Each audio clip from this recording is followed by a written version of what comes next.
So, Philip, in the forward of this book, it says that you wrestled a bear or something. Is that right?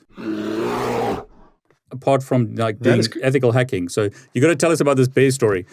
Yeah, that's correct. Actually, whenever I graduated high school, I didn't know what I wanted to do for a living. And since I was a powerlifter, my friends said, yeah, you should be a pro wrestler, because in the Dallas area, the Von Erich family were really well known and wrestling was very popular here. So I went to a wrestling school to become a pro wrestler. Wow. But during that time of being a pro wrestler, I had to work as a bouncer to make enough money to live, because wrestling once a week didn't give me enough money. And so the nightclub I wrestled at, since I was a local guy and worked at the nightclub and was a pro wrestler, they used me to market the bear wrestling event. So this was on a Sunday night. It was open to anyone in the bar that wanted to wrestle the bear. So they asked me if I'd wrestle the bear. And actually I wrestled the bear. It's a 750-pound brown bear or black bear, whichever is the biggest. That's crazy. So, I mean, you actually wrestle it, and then what do you do? Just try and pin it down or something? Yeah, you try to take the bear down, which is kind of crazy. But yeah, and the thing that's really scary when you think about it in hindsight is this bear had never been taken down. Wow. If someone managed to get that bear off his feet, what would it have done? So, I mean, probably worked out pretty well that I didn't take the bear down. That's funny. So, I mean, you went from like wrestling bears, being a bouncer, doing wrestling, to cybersecurity. So you got to tell us a little bit about your story, because I love hearing stories, that can motivate and inspire people who are perhaps doing something else. I get lots of messages on YouTube where people say, I'm a truck driver or I'm doing something totally different and they want to get into this.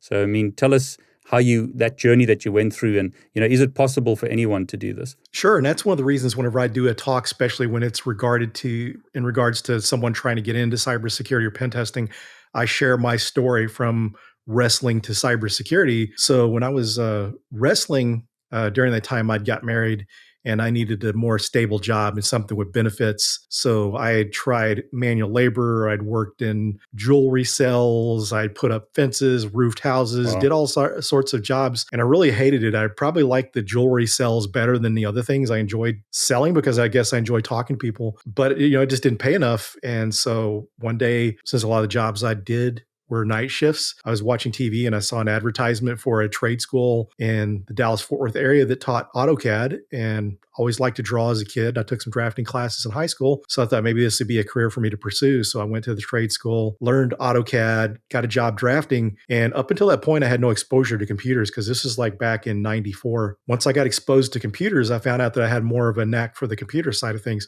When newer versions of AutoCAD would come out, I would pick up the features quicker than my colleagues that had been doing it for a while because I just really had that knack for the computer side of things. Other things that I would do too is a lot of the companies I worked for didn't have IT staff. So those companies were running Novell NetWare networks, Novell network operating system. And I was able to figure out how to map drives and print and all that stuff where some of the people have been doing it longer, some of the other drafters couldn't figure out. And so I kind of thought maybe this is a path for me to go down instead.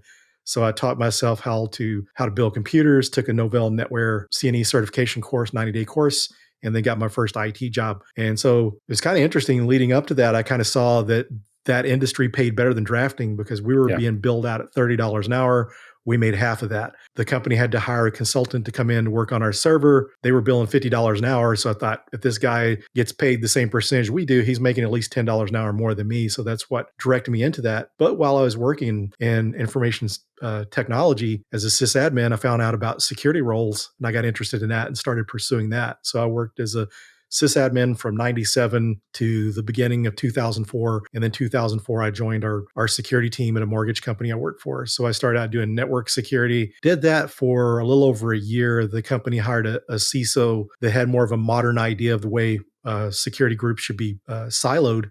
I got put on the application security team, and this is where I learned about pen testing. I managed our third-party pen test, did some web application vulnerability scanning, and really got interested in it. Started taking some courses around that, took the CEH course. I don't know if you remember Foundstone, but Foundstone, I took their ultimate hacking course. And so in 2012, I got laid off, and I applied for a job as a pen tester for the consulting division of Verizon. And that's where I got my break into pen testing. And so I worked as a consultant for 5 years and then moved into working as an internal resource. And that's pretty much it. I've worked as an internal resource for a bank. I've been a red team lead for a global consumer products company.